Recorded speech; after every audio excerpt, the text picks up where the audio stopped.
115 சங்கீதம் 12 வசனத்தை நாம் வாசிக்கலாம். 115 சங்கீதம் 12 வசனம். கர்த்தர் நம்மை நினைத்திருக்கிறார், அவர் ஆசீர்வதிப்பார். இஸ்ரவேல் குடும்பத்தாரை ஆசீர்வதிப்பார், அவர் ஆரோன் குடும்பத்தாரை ஆசீர்வதிப்பார். அல்லேலூயா. அவர் இஸ்ரவேல் குடும்பத்தாரை ஆசீர்வதிப்பார். ஆண்டவருடைய பரிசுத்த நாமம் மகிமைப்படுவதாக. இந்த நாளிலும் உங்கள் மாலையிலே உங்கள் மத்தியில் இந்த நாளில் வந்திருப்பதை குறித்து பேர் மகிழ்ச்சி. அருமையான சகோதரர் டேனி சிறு வயதிலிருந்தே எங்களுக்கு தெரியும். கௌரி அக்காவுடைய குடும்பம் ரொம்ப நெருக்கமான ஒரு குடும்பம். சகோதரியெல்லாம் வந்திருக்கிறாங்க. ரோசி, சகாய் மேரி, லூர்தக்கா. உண்மையாகவே தேவனுடைய அனாதி தீர்மானம். சகோதரர் டேனி இன்றைக்கு இங்கே அமர்ந்திருப்பது தேவனுடைய திட்டம், அவருடைய அனாதி தீர்மானம். அல்லேலூயா சொல்லுமா? அதை யாராலும் தடை செய்ய முடியாது.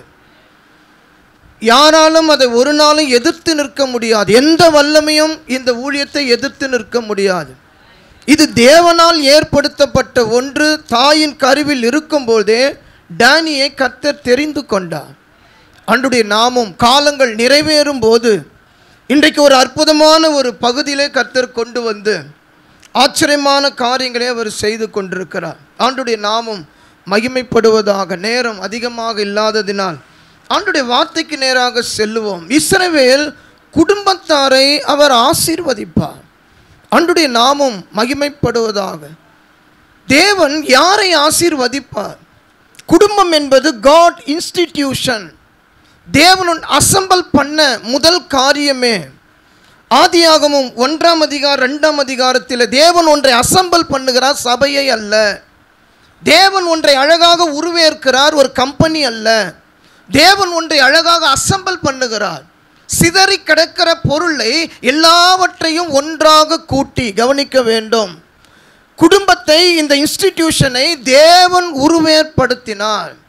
முழு குடும்பத்துக்கும் நாமக்காரனர் உயிர்த்தெழுந்த இயேசு. இந்த மாலை வேளையிலும் கூட ஆண்டவருடைய வார்த்தையை நீங்கள்லாம் கவனிக்க வேண்டும். நேரம் சமயம் நமக்கு வாய்க்கிற அளவுக்கு இன்றைக்கு கூட ஆண்டவர் இஸ்ரவேல் குடும்பத்தை ஆசீர்வதிப்பார். யார் இந்த இஸ்ரவேல்? அவன் ஒரு குடும்பம் அல்ல, அவன் ஒரு தனி மனிதன். ஆதியாக 28 அதிகாரத்தில் அவன் ஒண்டியாக வருகிறான். யோர்தானை கடக்கும்போது வெறும் கோலும் கையுமாக ஒருவன் என்று எழுதப்பட்டிருக்கிறது. அவன் ஒருவன். இரண்டாவதாக அவனை தேவன் 12 கோத்திரமாக ஆசீர்வதிக்கிறார். மூன்றாவதாக அவனை 70 பேராக ஆண்டவர் அவனை பெருக செய்கிறார். நான்காவதாக அந்த குடும்பத்தை 1,66,800 பேர். கவனிக்கணும், ஒருத்தன் தான் வந்தான்.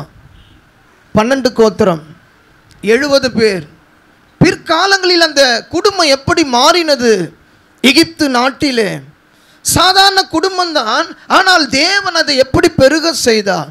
டேக்ஸ் பைபிள் இப்படி எழுதப்பட்டிருக்கிறது, 66,800 பேர்.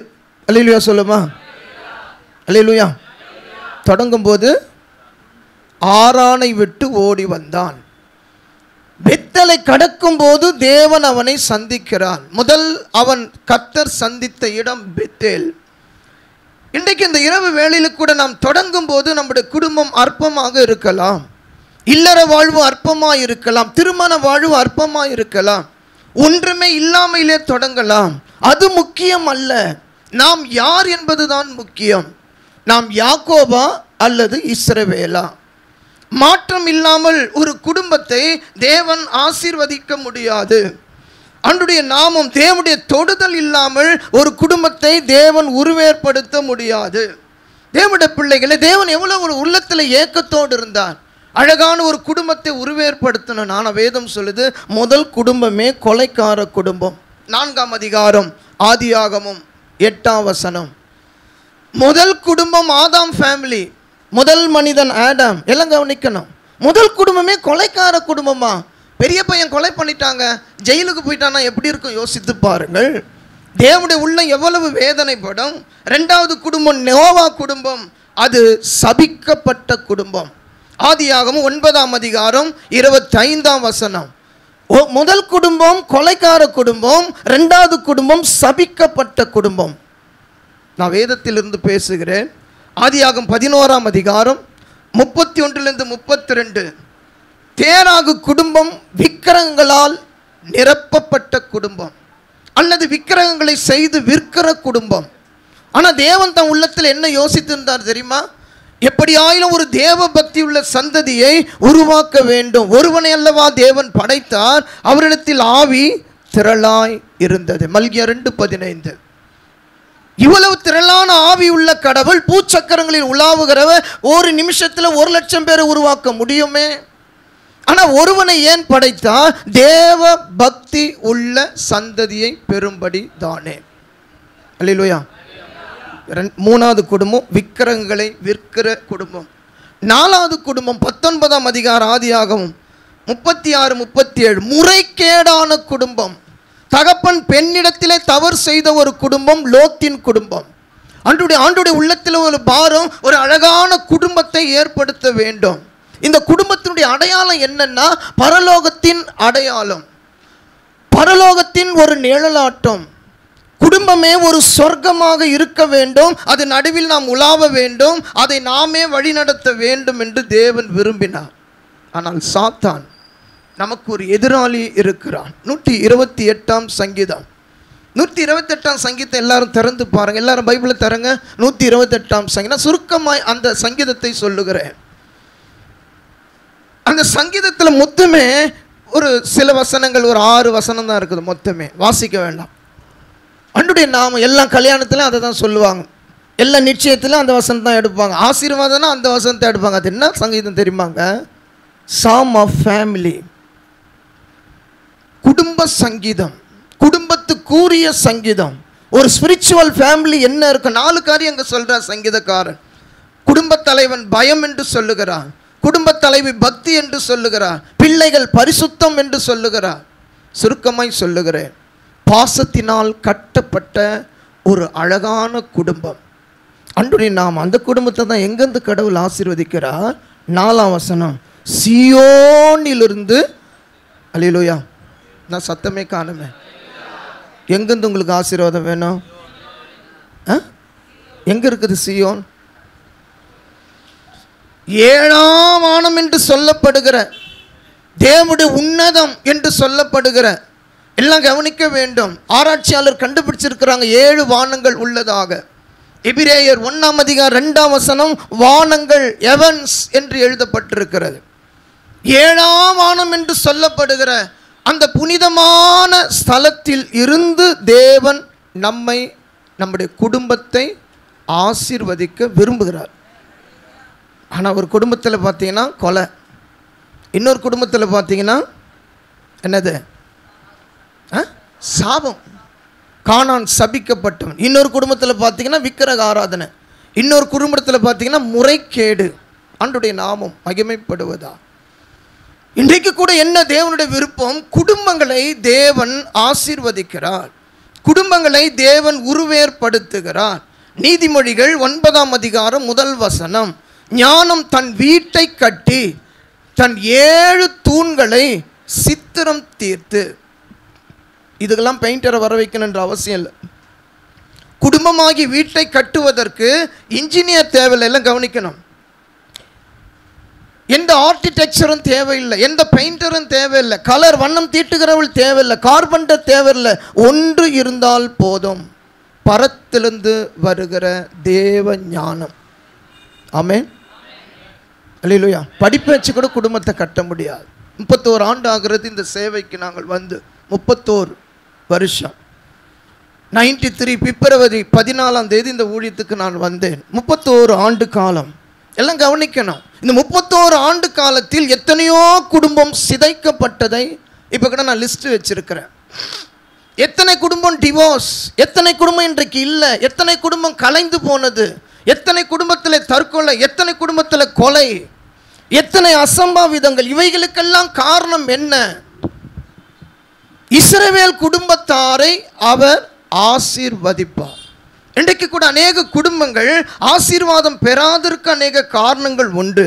பைபிளில் மொத்தம் 4 குடும்பத்தை சொல்லி நான் செய்தியை முடிக்க விரும்புகிறேன். முதல் குடும்பம் ஓபேத்தின் குடும்பம்.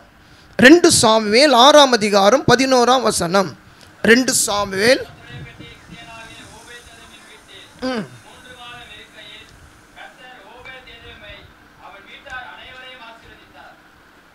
கர்த்தர் ஓபேத் ஏதோமையும் அவன் வீட்டார் யாவரையும் ஆசீர்வதித்தார். வாதித்தார் அல்ல, வாதித்தாரா ஆசீர்வதித்தாரா? ஆசிர் ரெண்டா பிரிச்சிங்கன்னா ஆசிர் ப்ளஸ் வாதம், முடக்குவாதம், பக்கவாதம், வாதம் இவங்களுக்கெல்லாம் தெரியல. ஆண்டவருடைய நாமம் மகிமைப்படுவதா? வாதம், ஆசிர்க்குள்ளேயே வாதம். ஆகவே வேதம் சொல்லுகிறது வேதனையை கூட்டார். உண்மையான ஆசீர்வாதம், சுத்தமான ஆசீர்வாதம், நேரடியான ஆசீர்வாதம் தேவனிடத்திலிருந்து வருகிறது. ஆதியாகமம் 1:26 நீங்கள் வாசிப்பீர்களானால், ஆதியாகமம் 1:26 அங்கே எழுதப்பட்டிருக்கு God bless them. தேவன் அவனை ஆசீர்வதித்தார் அல்ல, தேவன் அவர்களை ஆசீர்வதித்தார்.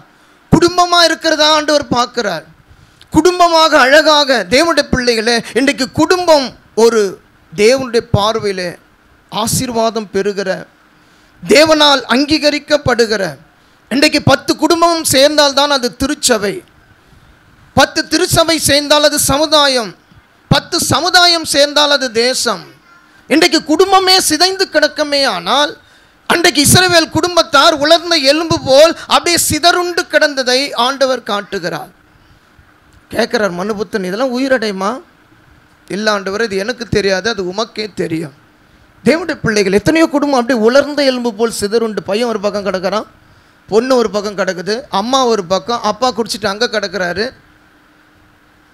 தாத்தா ஒரு பக்கம் கிடக்கிறாரு, பாட்டி ஒரு பக்கம் கிடக்கிறாங்க, அவங்க முதியோர் இல்லத்தில் இருக்கிறாங்க, இவங்க ஆர்பனேஜில் இருக்கிறாங்க, இவங்க ஊரில் இருக்கிறாங்க. குடும்பத்தை பார்த்தால் அது அந்த அளவுக்கு சந்தோஷமாய் இல்லை. கர்த்தர் இஸ்ரவேல் குடும்பத்தாரை ஆசீர்வதிப்பார். அல்லேலூயா. எத்தனை பேர் கர்த்தருடைய ஆசீர்வாதம் உண்மையான எனக்கு வேணும்? எல்லாரும் கரங்களை உயர்த்துக்க. உண்மையான ட்ரூ பிளெஸ்ஸிங் எனக்கு வேணும், உண்மையான ஆசீர்வாதம் எனக்கு நிறைவாக வேணும். நிறைய பேர் இன்னைக்கு ஆலயத்துக்கு வந்து கூட ஆசீர்வாதமாக இல்லைன்னு சொல்கிறாங்க. ஐயா, என்னை கர்த்தர் ஆசீர்வதிக்கலையே, என் குடும்பம் செழிக்கலையே, என் குடும்பம் வளரலையே, என் பிள்ளைங்க நல்ல நிலைக்கு வரல, என் பிள்ளைங்கள்லாம் கெட்டு போன நிலையில் இருக்கிறாங்க, என் பிள்ளைங்க பாதம் மாறிட்டாங்க, ஏன் என் வீடு ஏன் கட்டப்படவில்லை, ஏன் கடன் பிரச்சனை அதிகமாகிறது? காரணம் நாமே. நம்பர் 1, ஓபேத் ஏதோமின் குடும்பம். ஆண்டவருடைய நாமம். ஏன் இந்த வீட்டாரை கடவுள் ஆசீர்வதிக்கிறார்? இங்கு தேவ பிரசன்னமாகிய உடன்படிக்கை பெட்டி. தேவனுடைய பிள்ளைகள் ஆதி நாட்களில் தேவன் மலையிலே இறங்கினார். கவனிக்கணும், அந்த மலையின் பேர் சீனாய். ஆதி மோசே நாட்களில் சீனாய் மலையில் இறங்கின கடவுள் பிற்காலங்களில் அந்த தேவனை அவர்கள் ஒரு அழகான பெட்டி செய்து, அந்த வார்த்தையின் பிரசன்னம் சீனாயில வெளிப்பட்ட மகிமையான அக்கினிமயமான பிரமாணத்தை ஒரு பலகையில் எழுதி பெட்டிக்குள் வைத்து, எல்லாம் கவனிக்கணும். ஜனங்களாம் சொன்னாங்க, ஐயோ எங்களால் அதை பார்க்க முடியல, கிட்ட போனால் நாங்கள் மறிச்சிருவோம்னு பயப்படுறோம். ஆண்டவர் சொன்னார், இல்லை, அதை அழகா நீ கற்பலகையில் செய்து பெட்டிக்குள் வை. இந்த பெட்டி இப்போது சுமக்கப்பட வேண்டும். இந்த பெட்டி போகிற இடமெல்லாம் ஆசீர்வாதம். எபிரேயர் 9:4 அந்த பெட்டிக்குள் என்ன இருக்குது என்று பவுல் குறிப்பிடுகிறார். இந்த பெட்டிக்குள் பாருங்கள், தேவனுடைய கற்பலகை, மன்னா பொற்பாத்திரம், ஆரோனுடைய துளிர்த்த கோல், 3 காரியம் இருக்குது அதுக்குள்ள. ஆண்டவருடைய நாமம் மகிமைப்படுவதா? தேவனின் கற்பலகை, ஃபாதர் காட், பிதா உள்ள இருக்கிறார். மன்னா பொற்பாத்திரம், ஜீசஸ். தேவனுடைய பிள்ளைகள், இந்த உலகத்தில் புடமிடப்பட்ட, சுத்திகரிக்கப்பட்ட, விலையேறப்பட்ட பொற்பாத்திரம் இயேசு. மன்னாவும் இயேசுதான்.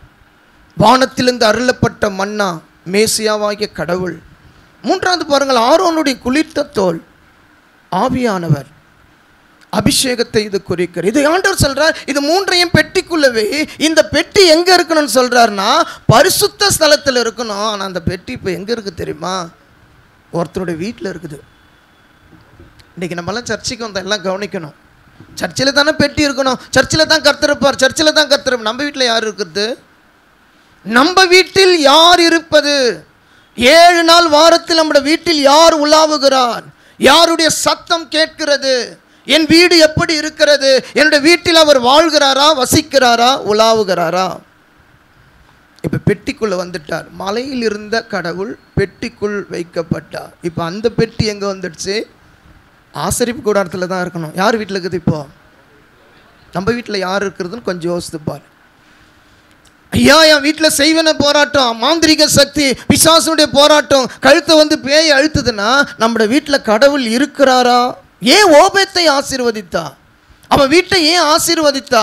தேவ பிரசன்னம் எங்கு இருக்கிறதோ, மத்தேயு 18ஆம் அதிகாரம் 20ஆம் வசனத்தில் இயேசு அதை குறிப்பிட்டார். மத்தேயு 18:20. ஏனெனில் 2 பேராவது 3 பேராவது என் நாமத்தினாலே எங்கே கூடி இருக்கிறார்களோ அங்கே அவர்கள் நடுவிலே இருக்கிறேன் என்று. போதும். நம் நடுவிலே நடமாடின மாம்சத்தில் வெளிப்பட்ட அந்த வார்த்தை மாம்சமாகி கிருபையினாலும் சத்தியத்தினாலும் நிறைந்த மேசியாவாகிய கடவுள் சொல்றாரு, உங்க நடுவில் 2 அல்லது 3 பேர், 2 பேர் ஹஸ்பண்ட் அண்ட் ஒய்ஃப், 3 பேர் 3வது பையன் அல்லது பொண்ணு, ஒரு குடும்பமாக நீ கூடும் பொழுது, ஒருமனப்படும் பொழுது கவனிக்கணும், அவங்க நடுவில் இந்த பெட்டி வருகிறது. ஆமாம்.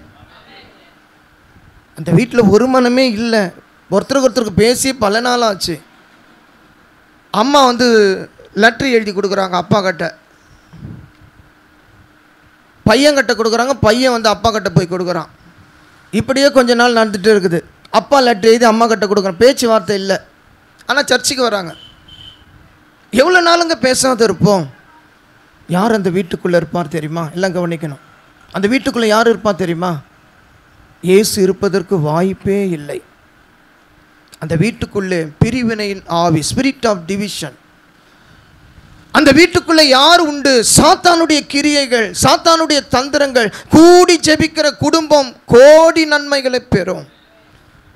படுப்பதற்கு முன் எத்தனை மணியாக இருந்தாலும் எல்லாம் முழங்கால் போடுங்க, எல்லாம் ஜெபிங்களா, ஒரு பாடலை பாடுங்கள், வேத பகுதி ஒன்று வாசிங்கள் என்று சொல்லி ஜெபித்து படுக்கும் குடும்பத்தை தேவன் ஆசீர்வதிப்பார். அல்லேலூயா சொல்லுமா? கரங்களை தள்ளி. எத்தனை பேர் நம்முடைய குடும்பத்தை இந்த வருஷத்தில் உங்கள் குடும்பங்களை தேவன் ஆசீர்வதிப்பார்? அதுக்கு தான் ஆண்டவர் உங்களை சூஸ் பண்ணா.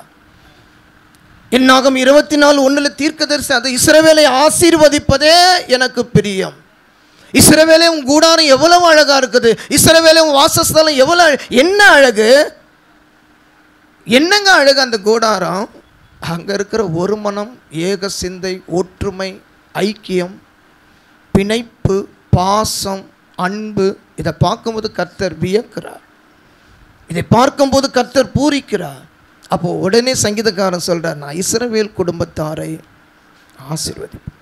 அன்றுடைய நாமம் மகிமைப்படுவதாக.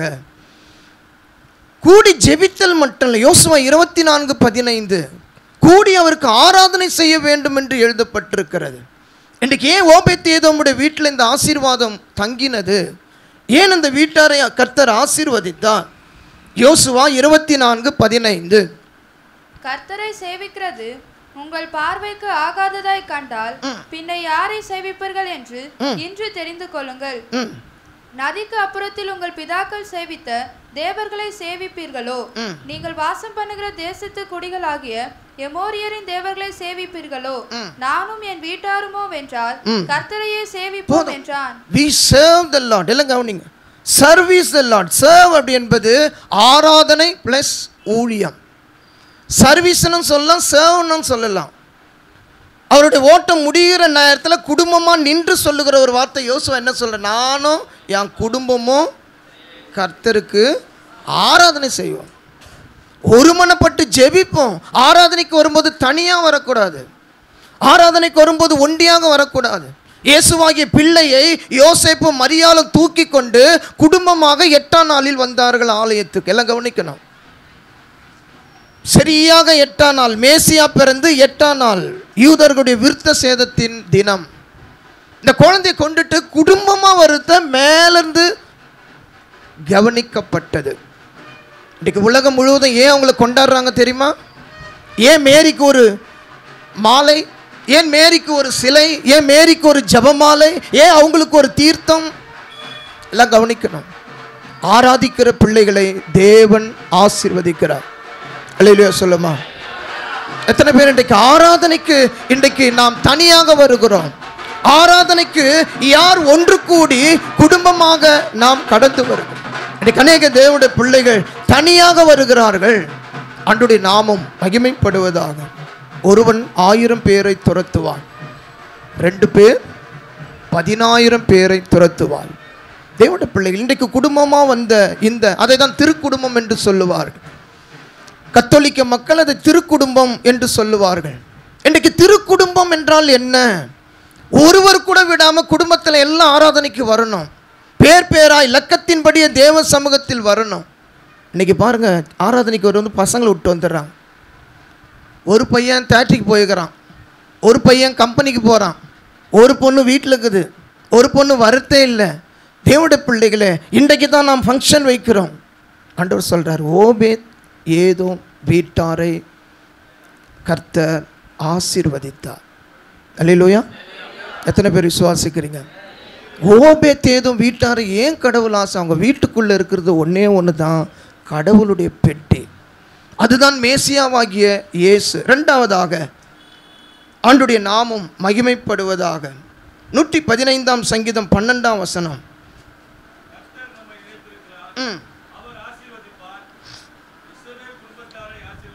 இஸ்ரவேல் குடும்பத்தாரை ஆசீர்வதிப்பார். இஸ்ரவேல் குடும்பம், இஸ்ரவேல் ஆண்டவர் குடும்பமாக்கி இருக்கிறார். ஆண்டுடைய நாமம் மகிமைப்படுவதாக. உபாகமம் 33:29. ரட்சிக்கப்பட்ட ஜனமே, இஸ்ரவேலே உனக்கு ஒப்பானவன் யார்? கர்த்தரால் ரட்சிக்கப்பட்ட ஜனமே.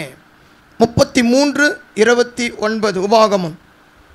இஸ்ரவேலே நீ பாக்கியவான், கர்த்தரால் ரட்சிக்கப்பட்ட ஜனமே உனக்கு ஒப்பானவன் யார்? போதும். என்னாகமம் 24:1. என்னாகமம் 24:1. இஸ்ரவேலை ஆசீர்வதிப்பதே கர்த்தருக்கு பிரியம். ஏன் பிரியம்? அந்த குடும்பத்தை பார்க்கும்போது கர்த்தருக்கு ஏன் சந்தோஷம்? எல்லாம் கவனிக்கணும். 3 காரியம் ரொம்ப முக்கியம். ஒரு குடும்பத்தை பார்க்கும்போது ரொம்ப சந்தோஷம் வரணும்னா 3 காரியம் அந்த வீட்டில் இருக்கணும். 12 கோத்திரம் அந்த குடும்பத்தில் இருக்குது. எல்லாம் கவனிங்க. இஸ்ரவேல் என்பது தலைவன், லீடர் ஆஃப் இஸ்ரேல். யாக்கோபு தான் 12 கோத்திரத்துக்கு தலைவன். இன்றைக்கு ஆண்டவர் அவனை ஆசீர்வதிக்க, அவன் குடும்பத்தை ஆசீர்வதிக்க 3 நபர் காரணம். ஒன்று லேவி, இன்னொன்று யூதா, இன்னொன்று யோசேப்பு. லேவி ஆசாரிய வகுப்பு, யூதா கடவுளை துதிக்கிறவன், யோசேப்பு கனித்தரும் செடி. அவன் நீரூற்றண்டையில் படருவான். ஒரு வீட்டை கர்த்தர் ஆசீர்வதிக்கணும், ரொம்ப முக்கியங்க. தேவனுடைய பிள்ளைகள் எத்தனை பேர் இன்றைக்கு நம்முடைய குடும்பங்களில் எழும்புகிற பிள்ளைகள், அவள் பிள்ளைகள் எழும்பி அவளை பாக்கியவான் பாக்கியவதி என்கிறார்கள். எந்த பிள்ளை? 9 பிள்ளையை விட்டுரும், 3 பிள்ளையை நான் சொல்கிறேன். லேவி. இன்றைக்கு ஆசாரிய ஊழியம் நடக்குது, சபை ஊழியம் நடக்குது, அதுக்கு முக்கிய காரணம் லேவி. அன்றைய நாமம். இரண்டாவதாக யூதா. யூதா என்றால் கடவுளால் போற்றப்படுகிறவன், கடவுளை துதிக்கிறவன். 22 சங்கீதம் 4 வசனத்தை நீங்கள் வாசிக்கும் போது, இஸ்ரவேலின் துதிகளின் நடுவிலே வாசமாய் இருக்கிற தேவரீர் பரிசுத்த. அல்லேலூயா. ரொம்ப அந்த குடும்பம் ஆண்டவருக்கு பிடிச்சது காரணம்னா யூதா. அவனா எப்போ பார்த்தாலும் ஸ்தோத்திரம். இப்போ சொன்னார் பாருங்க, எப்போ பார்த்தாலும் ஸ்தோத்திரம் பண்ணுவார். ஏன் ஸ்தோத்திரம் பண்ணுவார்? என் ஜனங்களை என் துதியை சொல்லி வருவார்கள், இவர்களை நான் எனக்கென்று தான் ஏற்படுத்தினேன். அல்லேலூயா. அன்றைக்கு பலி செலுத்த பலிப்பிடத்துக்கு போவார்கள். இன்றைக்கு பலிப்பிடமே நீயும் நானுமே. பலிப்பிடமே நீயும் நானுமே. பலியே உதட்டின் காலையே.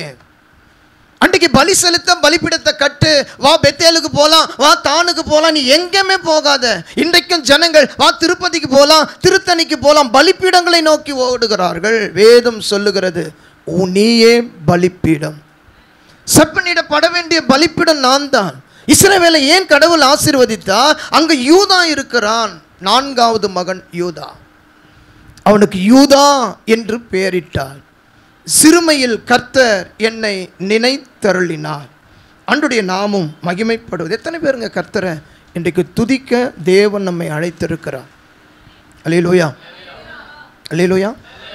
ரொம்ப வயதான ஒரு ஊழியர், ரொம்ப ஆண்டுக்கு முன்பதாக காலையெல்லாம் ஊழியம் செய்வார். அப்படியே சுவிசேஷம் சொல்லிட்டு, ரொம்ப வயது, ஒரு 90 வயசு இருக்குன்னு வச்சுப்போமே.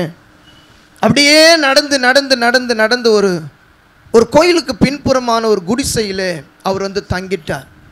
அவர் எப்போ அதிகாலையில் எழுந்து ஆண்டவரை துதிப்பது வழக்கம். பின்பாக ஒரு காளி கோயில், பெரிய காளி கோயில், காலையில் அவர் எழுந்து ஆண்டவரை துதிக்கத்தோட பெரிய ஸ்தோத்திரம் தான், வேற ஒன்றும் இல்லை, ஆர்ப்பாட்டம் ஆரவாரம் இல்லை. இந்த ஸ்தோத்திரம் பண்ணி கொண்டு இருக்கும் பொழுது அந்த பக்கத்தில் உள்ள காளி கோயிலில் பூஜாரி படுத்திருந்தார்.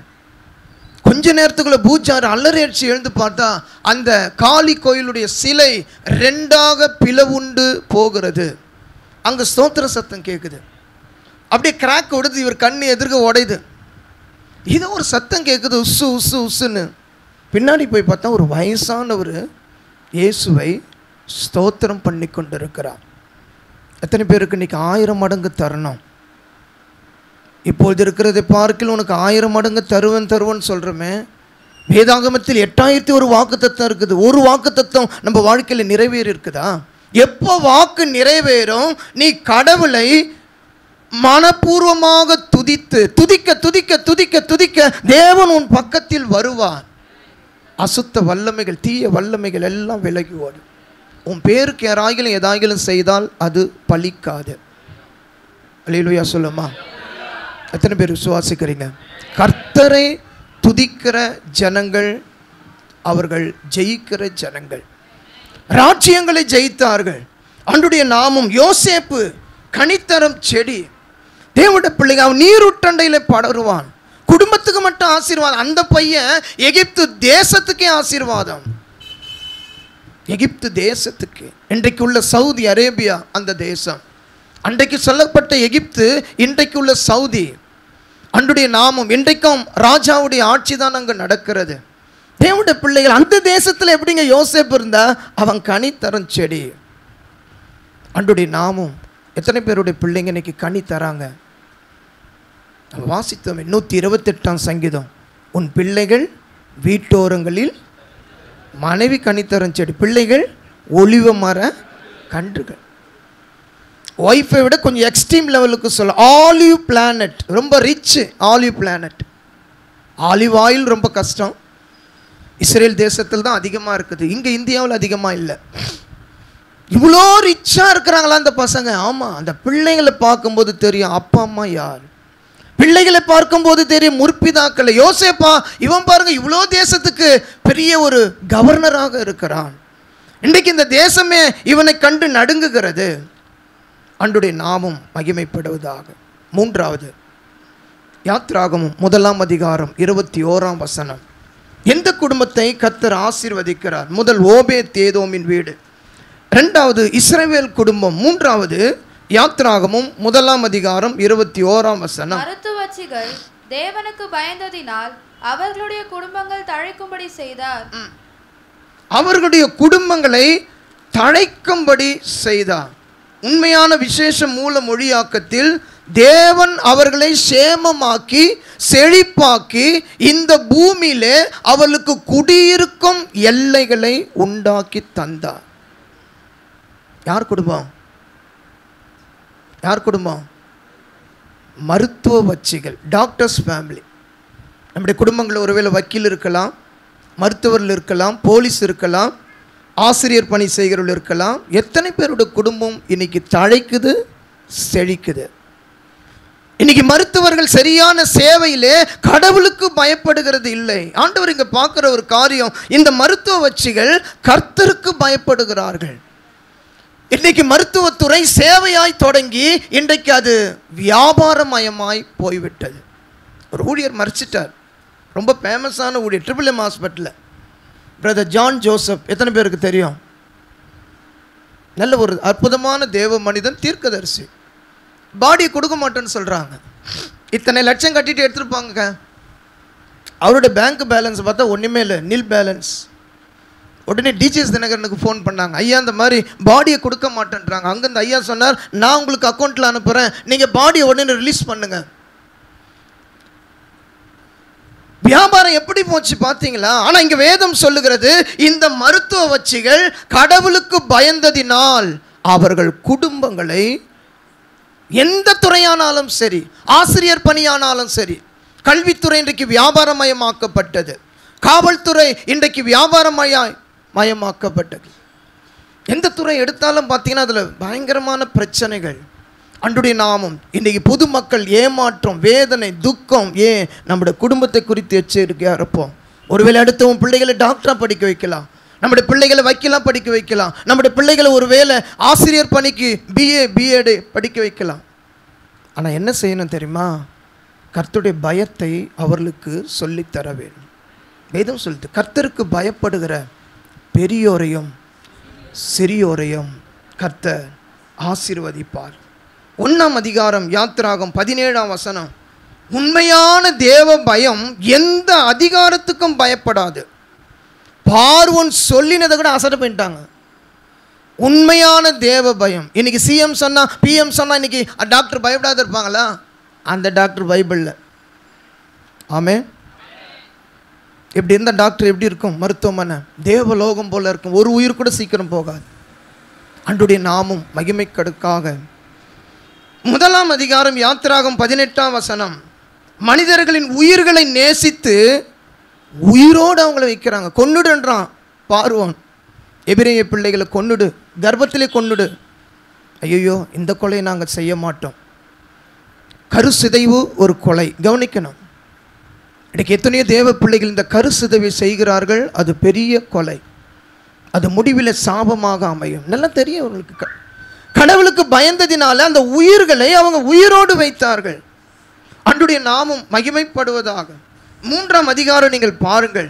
எபிரேய ஸ்திரீகள் அவங்க சொல்றாங்க நல்ல பலம் உள்ளவர்கள். எபிரேய ஸ்திரீகள் நல்ல பலம். அவங்க மருத்துவ வச்சிகள் வருவதற்கு முன்னே பிரசவிக்கிறார்கள். அன்றைய நாமும் மகிமை. சரி, இவங்களுக்கு என்ன செஞ்சா? இந்த குடும்பங்களுக்கு ஆண்டவர் செய்த 2 நன்மையை நான் சொல்றேன். 1ஆம் அதிகாரம் 20ஆம் வசனம். நிமித்தம் தேவன் மருத்துவச்சிகளுக்கு நன்மை செய்தார். நம்பர் 1 நன்மை செய்தார்.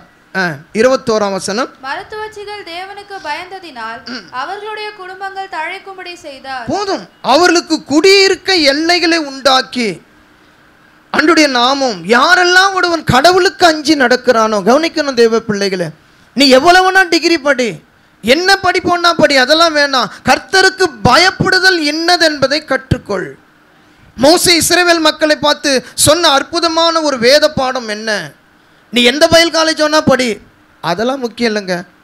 கடவுளுடைய பயம் என்னதென்று நீ கற்றுக்கொள். அப்போதான் உன் வாழ்நாட்கள் நீடிக்கும், உன் சந்ததி தழைக்கும், உன் குடும்பம் ஆசீர்வாதம் பெறும். நீ எதை தொடங்கினாலும் அது சித்திக்கும். நீ எந்த சின்ன தொழில் தொடங்கினாலும் ஆசீர்வதிக்கப்படும். உன் குடும்பத்தை தேவன் விருத்தி அடைய செய்வார். கரங்கள் தெளிலையா சொல்லுவோம். உண்மைதானே?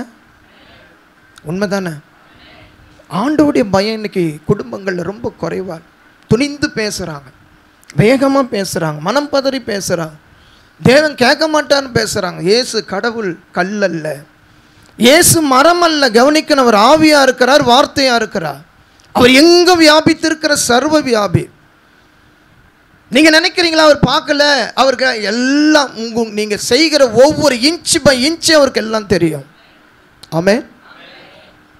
நேற்று இரவு நீ என்ன செய்தா என்பது அவருக்கு தெரியும். இன்றைக்கு அதிகால வேளையில் எப்போ எழுந்தா என்று அவரால் சொல்ல முடியும்.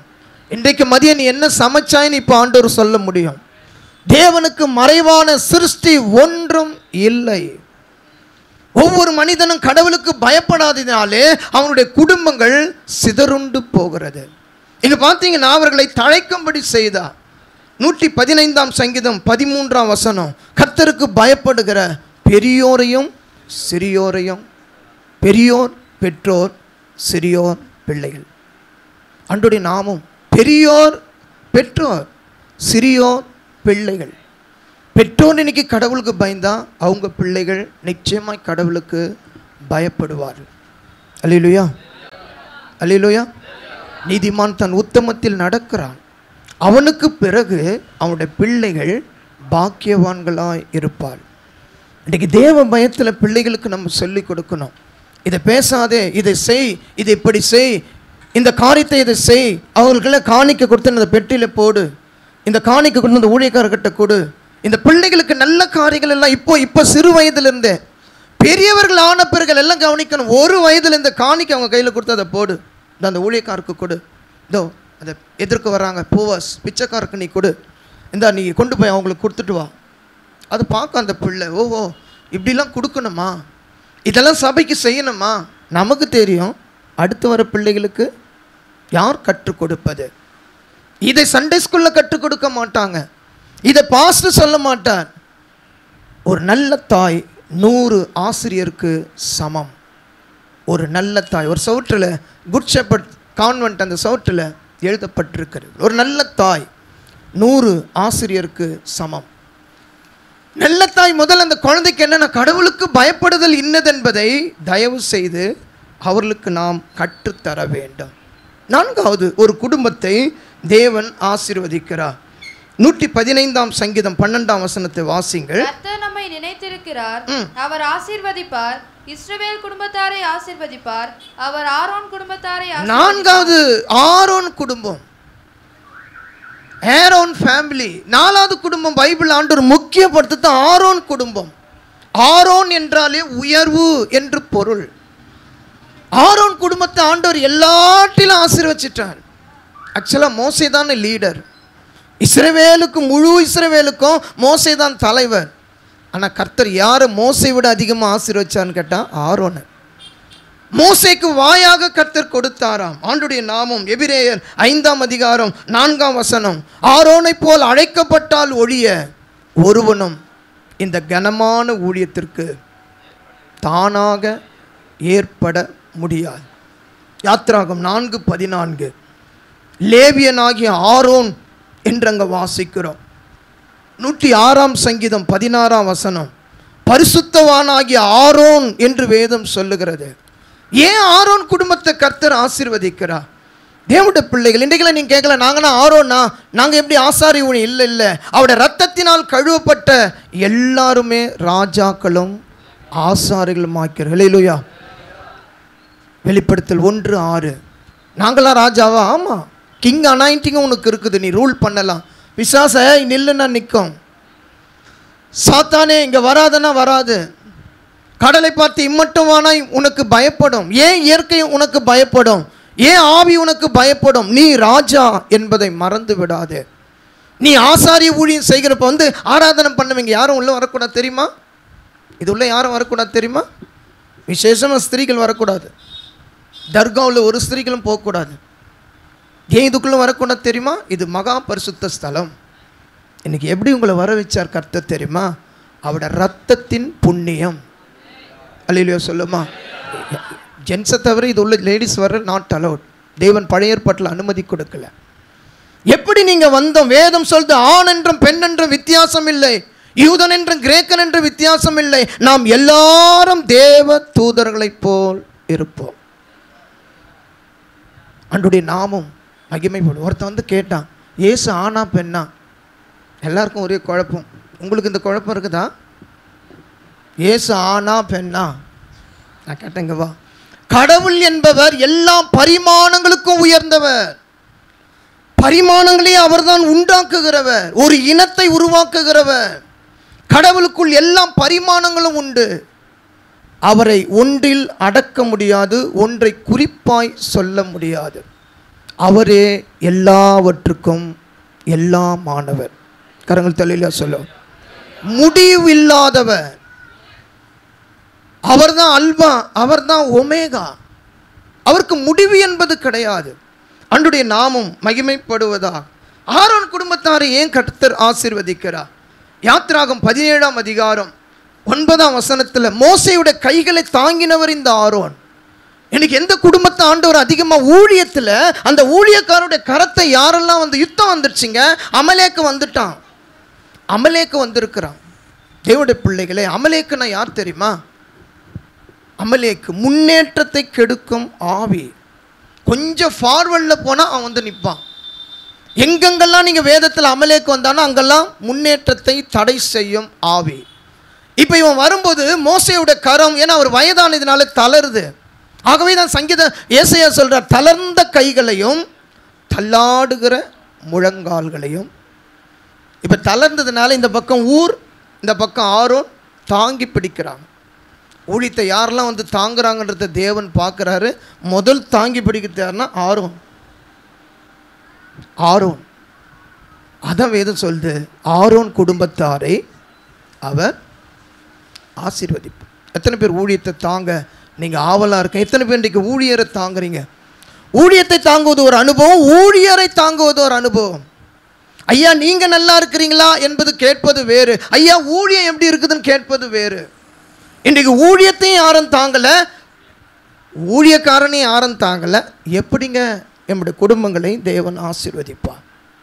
கொரோனா நாட்களில் உங்களுக்கு தெரியும், இதுவரைக்கும் மரித்த ஊழியர்கள் மட்டும் 7000, பொதுமக்கள் 2 கோடி. இந்தியாவில் எத்தனையோ ஊழியர்கள் மரித்து அடக்கம் செய்யப்பட்டார்கள். அன்றைய நாமும் மகிமைப்படுவதா? சபைகள் நடக்கவில்லை. ஆனால் எங்கெங்கிருந்து என்னென்ன பொருள் வந்ததுன்னு எங்கெங்கிருந்து யாரும் அனுப்பிட்டே இருக்கிறாங்க. ஆட்டோவில் வந்து இறங்குது, ஐயா இது உங்களுக்கு கொடுக்க சொன்னாங்க, ஐயா அதை அவங்க கொடுக்க சொன்னாங்க, ஐயா அந்த குடும்பம் அங்கேருந்து கொடுக்க சொன்னாங்க, பெசன்னர்லேருந்து இது உங்களுக்கு அனுப்புனாங்க, உங்கள் சபைக்கு இதை கொடுங்கன்னு சொல்லி இதை அனுப்புனாங்க. திடீர்னு ஒரு நாள் பார்த்தா ஒரு ஆட்டோவில் வந்து எல்லாம் இறங்குது, இதை சபைக்கு கொடுக்க சொன்னாங்க. கொரோனா சீசனில் நாம் செய்வதை தேவன் கணக்கிட்டு தான் உன் மடியிலே சரிந்து விழும்படி போடுவார். அமுக்கி குலுக்கி மடியில் சரிந்து.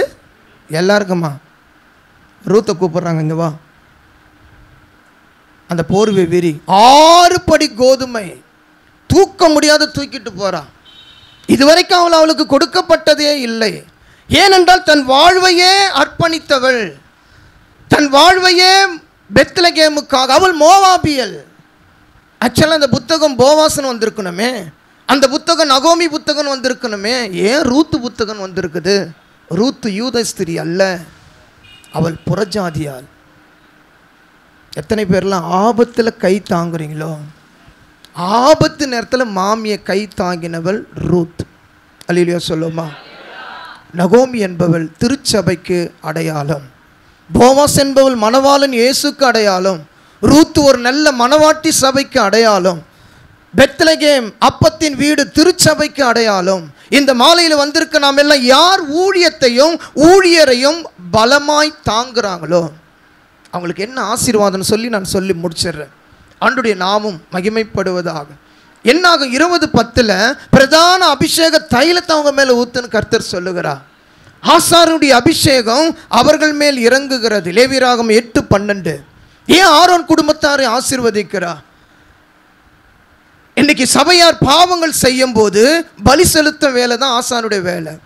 என்னாகமும் 6:11. ஆரோனுடைய வேலை என்ன? உன் வேலை என் வேலை என்ன? சபையில் தவறுகள் நடக்கும்போது தவறை எங்கும் போய் சொல்லாதே. எல்லாம் கவனிக்கணும். தவறு நடக்கும்போது தவறை பறைசாற்றாதே. இன்றைக்கு தவறை மீடியாவில் கூட பேசுகிறாங்க. அது தேவனுக்கு விரோதமான காரியம். அல்லேலூயா சொல்லுமா? நான் சொல்கிறது புரியுதா? எத்தனை பேர் புரியுது?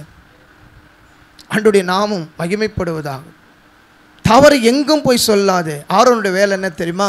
தவறு ஒருத்தன் செஞ்சிட்டானா அவனுக்காக போய் தேவ சந்நிதியில் தூபம் ஏறெடுப்பது அல்லது பலி செலுத்துவது. 141 சங்கீதம் 2 வசனம். என் கையெடுப்பு தூபமாகவும் என் விண்ணப்பம் அந்தி பலியாகவும். ஆரோனுடைய வேலை என்ன? ஜனங்கள் தவறு செய்தா அதை போய் வெளியே சொல்லுவதில்லை. இன்றைக்கு பாருங்க, சிறு சிறு தவறுகள் எல்லாம் வெளியே போய் சொல்லிடுறாங்க. மனைவி செய்த வீட்டுக்காரன் சொல்லிடுறாரு, வீட்டுக்காரர் செய்த மனைவி. ஒரு விசிட்டிங் போயிருக்கிறோம் ஒரு 20 வருஷத்துக்கு முன்னே, அண்ணா நகரில் நினைக்கிறேன்.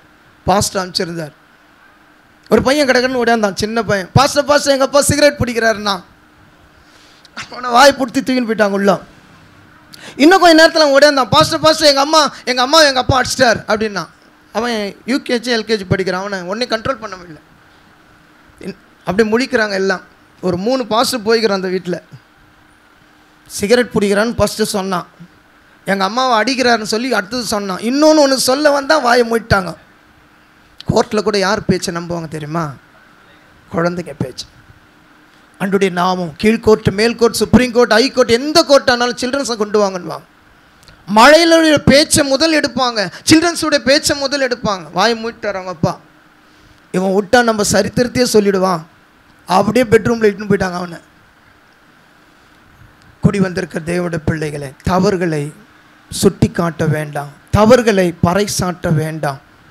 பழைய ஏற்பாட்டிலே கர்த்தர் என்ன பண்ண சொல்றார்? 32ஆம் சங்கீதம் முதல் வசனம். எவனுடைய பாவங்களை கர்த்தர் எண்ணாது இருக்கிறாரோ, எவனுடைய பாவங்களை கர்த்தர் மூடுகிறாரோ, எவனுடைய அக்கிரமங்களை எண்ணாது இருக்கிறார், திங்க் பண்றது கூட இல்லையா, அவன் பாக்கியவான். இன்றைக்கு எத்தனை பேர் பாவங்களை மூடி போடாம ஆண்டவருடைய நாமம் மகிமைப்படுவதா? 28ஆம் அதிகாரம் யாத்திராகம் 12ஆம் வசனம். 12 பேர்களை எப்போதும் மார்பிலே தரித்து கொண்டிருக்கிறான். ஆரோனுடைய வேலை என்ன தெரியுமா? இந்த ஆலயத்தில் யார் யாரெல்லாம் வராங்கன்றதை பார்த்து அவங்க பேர்களை மார்பிலே மார்பதக்கத்திலே தரித்து, ஜபத்துக்கு போகும்போது, தேவ சமூகத்துக்கு போகும்போது அந்த 12 பெயர்களோடு தான். எத்தனை பேர் இன்றைக்கி பெயர் லிஸ்ட் வச்சு நம்ம ஜெபிக்கிறோம்? விதவைகளுடைய லிஸ்ட் எத்தனை பேர் வச்சு ஜெபிக்கிறோம்? ஏழைகளுடைய லிஸ்ட் எத்தனை பேர்? முதியோருடைய லிஸ்ட் எத்தனை பேர்? இங்கே வர சில்ட்ரன்ஸுடைய லிஸ்ட் எத்தனை பேர்கிட்ட இருக்குது? நான் கேட்குறேன், தாய்மார்களுடைய லிஸ்ட்டு, இந்த ஏரியாவில் உள்ள போதகர் லிஸ்ட்டு எத்தனை பேர் நம்ம ஜெபிக்கிறோம்? அவன் மேலே என்ன இருக்குது தெரியுமா? லிஸ்ட்டு, ஃபுல் லிஸ்ட்டு, 12 கோத்திரங்களுடைய லிஸ்ட்டு. இன்றைக்கெல்லாம் நம்ம கையை வெறும் கையோடு வந்திருக்கிறோம், வெறும் கையோடு வந்திருக்கிறோம். ஏன் ஆரோன் குடும்பத்தை ஆசீர்வதிக்கிறார்? போய் பாருப்பா, அவன் மாறல. எப்பவுமே 12 கோத்தருடைய பெயரை அவன் தரித்திருக்கிறான், சபையாருடைய பாரத்தை தரித்திருக்கிறான். எப்போதும் இஸ்ரவேலுடைய அக்கிரமங்களையும் பாவங்களையும் தேவ சமூகத்தில் கொண்டு செல்லுகிறான். யாத்திராகம் 39:30, யாத்திராகம் 39:30. அவனுடைய வேலை என்ன தெரியுமா? அவங்களுக்கு பாவ நிவர்த்தி செய்வது, பாவ நிவர்த்தி செய்வது. ஆண்டவருடைய நாமம் மகிமைப்படுவதாக. 2 ஆசீர்வாதம் சொல்லி நான் முடிக்கிறேன். 133ஆம் சங்கீதம் 3ஆம் வசனம். அவன் தலைமையில ஊற்றப்பட்ட அந்த அபிஷேக தைலத்தில் ஒரு ஆசீர்வாதத்தை ஆண்டவர் குறிப்பிடுகிறார். 133ஆம் 3ஆம் பிரைஸ் தி லார்ட். ஆசீர்வாதம் மட்டும் இல்லை, அதோடு இன்னொன்று இணைச்சு சொல்றார். என்ன இருக்குது? அதானே இல்லை, கடையில் விற்றா போய் வாங்கிக்கலாமே. என்ன இருக்குது கூட? எல்லாம் கவனிக்கணும். இந்த பூமியில் வாழக்கூடிய ஜீவன், நித்திய ஜீவன் இல்லை, இது உயிர். ஆண்டவருடைய நாமம் மகிமைப்படுவதாக. எத்தனை பேருக்கு ஜீவன் வேணும்? 27ஆம் சங்கீதம் 2ஆம் வசனம். கர்த்தர் என் ஜீவனின் பலனானவர். யாருக்கு நான் பயப்படுவேன்? யாருக்கு அஞ்சுவேன்? ஏன் ஆரோனுக்கு தீர்க்காயுசை கொடுத்தார்? ஆரோன் ஏன் இவ்வளவு வருஷம் இருந்தார்? அவன் பிள்ளைகளை தேவன் அடுத்தபடி அந்த ஊழியத்திலே தேவன் கொண்டு வந்தார். அல்லேலூயா. எத்தனை பேர் இன்றைக்கு விசுவாசிக்கிறீங்க? ஆரோனை ஏன் ஆசீர்வதிச்சார்? அவனுக்கு கொடுக்குற ஆசீர்வாதம் தெரியுமா? ஜீவன், ஜீவன். அல்லேலூயா. எத்தனை பேருக்கு ஜீவன் வேணும்? முதல் மனுஷனுக்கு கொடுத்த ஒரு மண்ணு தான். நம்மளாம் மண்ணுன்னு பைபிள் இருக்குது. முதல் கொடுத்த ஆசீர்வாதமே ஜீவன். நாசியில் அந்த மண்ணில் ஊதுறார், அவன் ஜீவாத்தை. இதுக்கு முன்னே அவன் மண், மட்டு, சாண்டு, அவன் காலுக்கு கீழே இருந்தான் இதுக்கு முன்னே. இப்போ அவருக்கு யூக்கெல்லாம் நிற்கிறான். என்னடான்னு காரணம்னா அந்த ஜீவன். கை வந்துடுச்சு, தோல் வந்துடுச்சு, நரம்பு வந்துடுச்சு, சதை வந்துடுச்சு. இப்போ தீர்க்கதரிசி கேட்குறார். தீர்க்கதரிசி பார்த்து கர்த்தர் உயிர் அடையுமா? அது எனக்கு தெரியாது ஆண்டவரே, உயிர் உங்ககிட்ட இருக்குது. இன்றைக்கு எத்தனை பேருடைய உயிர் மருத்துவமனையில் ஊசலாடிட்டு தெரியுமா? எத்தனை பேருடைய உயிர்? 28ஆம் அதிகாரம் உபாகமம் கடைசி வசனம். அவன் உயிர் சந்தேகத்தில் ஊசலாடும். லூக்கா 10ஆம் அதிகாரம் 37-38 அவன் உயிர் ஊசலாடி கொண்டிருந்தது. இன்னைக்கு பெரிய ஆசீர்வாதம் என்ன தெரியுமா? ஜீவன். ஆரோனுக்கு கர்த்தர் கொடுக்கிறார் ஆசீர்வாதத்தையும் ஜீவனையும் கட்டளையிடுகிறார். ஆண்டவருடைய நாமம் மகிமை. 40ஆம் அதிகாரம் யாத்திராகம் 15ஆம் வசனம். தலைமுறை தலைமுறையாக உன் பிள்ளைங்க ஆசாரி ஊழியம் செய்வாங்கன்னு சொல்கிறார். பாருங்க, இன்னைக்கு அப்பா ஊழியம் செய்கிற, அடுத்த பார்த்தா பசங்க ஊழியத்துக்கு இல்லை, நிறைய இடங்கள்ல. அடுத்தது சர்ச்சே இல்லை. சமீப காலமாக நாங்கள் பார்த்த வரைக்கும் அடுத்தது சபை தான். சபை காணோம். எங்கடா இங்கே ஒரு டேனியல் பாஸ்டர் இருந்தார், அடுத்தது எங்க சர்ச்சு? இங்கே சோன் ஒரு சபை இருந்தது, எங்க அடுத்தது சர்ச்சு? இங்கே ஆண்டவர் கொடுக்குற ஆசீர்வாதம் என்ன தெரியுமா? தலைமுறை தலைமுறையாய் ஆசாரிய ஊழியம் உன் பிள்ளைங்களாம் செய்வாங்க. எல்லாரும் கரங்குளித்து கர்த்தரை ஸ்தோத்திரம். விசுவாசிக்கிறீங்களா? அந்த பையன் சொல்கிறான், ஐயோ எங்கப்பா ஊழியம் சார், நான் ஊழியம் செய்ய மாட்டேன்ப்பா. அவன் என்ன சொல்கிறான்? அதெல்லாம் வேலைக்கு ஆகாது. எத்தனையோ பிரச்சனைகள் இப்போ நாங்கள் பார்த்துட்டு வரோம். நான் ஐடி கம்பெனிக்கு தான் போவேன் வேலைக்குன்றான். அவனை பஞ்சாபில் படிக்க வச்சுட்டு வர சொன்னாங்க. பூனேயில் போய் படிச்சுட்டு வந்தான் பயில்கள். இப்போ என்ன சொல்கிறேன் தெரியுமா? நான் ஐடி வேலைக்கு தான் போவேன், இந்த சபைலாம் நான் நடத்த மாட்டேன்றான். நிறைய ஜனங்க இருக்கிறாங்க சர்ச்சில், திரள் கூட்டமான ஜனம். அவன் சொல்கிறான், அந்த பையன் போல்ட்டாக சொல்கிறான், நான் என்ன படித்தாலும் நான் இந்த ஊழியத்தை செய்ய மாட்டேன். எங்கள் ஆரோனுடைய ஆசீர்வாதம் என்ன தெரியுமா? அவன் தலை மேலேருந்து ஒழுகிற அந்த அபிஷேகம் தாடியிலும் அங்கியிலும் அவனுடைய வஸ்திரத்திலே வழிந்து அடுத்தபடி வருகிற அவனுடைய சந்ததி. அல்லது ஆண்டவர் சொன்னார், உன் சந்ததியின் மேல் என் ஆசீர்வாதத்தையும் உன் சந்தானத்தின் மேல் என் ஆவியை எல்லாம் கவனிக்கணும். சந்தானத்தின் மேலே ஆவி ஊற்றணும்னா இங்கே ஆசாருடைய அபிஷேகத்தை அடுத்தவன் சந்ததி மேலே கர்த்தர் ஊற்றுகிறார். ஏன்னா தான் ஆசீர்வாதம். இந்த உலகத்தில் அழியாத ஒரு ஆசீர்வாதம் உண்டானால் ஜீவனம் கர்த்தர் தருகிற இந்த பாக்கியமான சேவை. அல்லேலூயா. எத்தனை பேர் இந்த பாக்கியமான ஒரு சேவன் என்றும் ஆண்டவர் சீக்கிரம் வரப்போகிறார். கர்த்தருக்கு ஊழியம் செய்கிறவங்க பாக்கியவான்கள், ஊழியம் செய்கிற பிள்ளைகள் ஆசீர். ஒருவேளை இந்த உலகத்தில் நீ சாதாரண நிலையில் இருக்க, ஆனால் வரப்போகிற உலகத்திலோ வரப்போகிற ராஜ்யத்தில் மேன்மையான இடத்தில் இருப்பாய். ஆசீர்வதிக்கப்பட்ட இடம், உன்னதமான இடத்தை தேவன் உனக்கு வைத்திருக்கிறார். அல்லேலூயா. விசுவாசிக்கிறீங்களா? நான் முடிக்கிறேன். இஸ்ரவேல் குடும்பத்தாரை ஆசை 4 குடும்பத்தை சொன்ன. முதல் குடும்பம் ஓபேத், 2வது குடும்பம் இஸ்ரவேல், 3வது குடும்பம் மருத்துவ வச்சிகள், 4வது குடும்பம் ஆரோன். எத்தனை பேர் கர்த்தருக்கு ஊழியம் செய்ய ஆயத்தம்? கை தூக்குங்க. நான் ஊழியம் செய்யணும், குடும்பமாக ஊழியம் செய்யணும். ஐயா, பிள்ளைங்க ஊழியம் செய்ய, உங்கள் பிள்ளைங்க ஊழியம் கண்டிப்பாக செய்வாங்க. எல்லாரும் கண்களை மூடும், கர்த்தரை நோக்கி பார்ப்போமாக. Praise the Lord. நன்றி கர்த்தாவே, நன்றியோடு துதிக்கிற எல்லாரும் முழங்கால் படிடுவோம். கர்த்தருடைய சமூகத்தை நோக்கி பார்ப்போம். நிச்சயமாய் கர்த்தர் உங்களை ஆசீர்வதிப்பார். குடும்பமாக வந்து உங்களை தேவன் நிச்சயமாய் பெருக செய்வார். இந்த ஆவிக்குரிய திருச்சபை தேவன் இன்னும் பல மடங்கு தேவன் இதை விருத்தி அடைய செய்வாராக. Thank you Jesus. நன்றி ராஜா.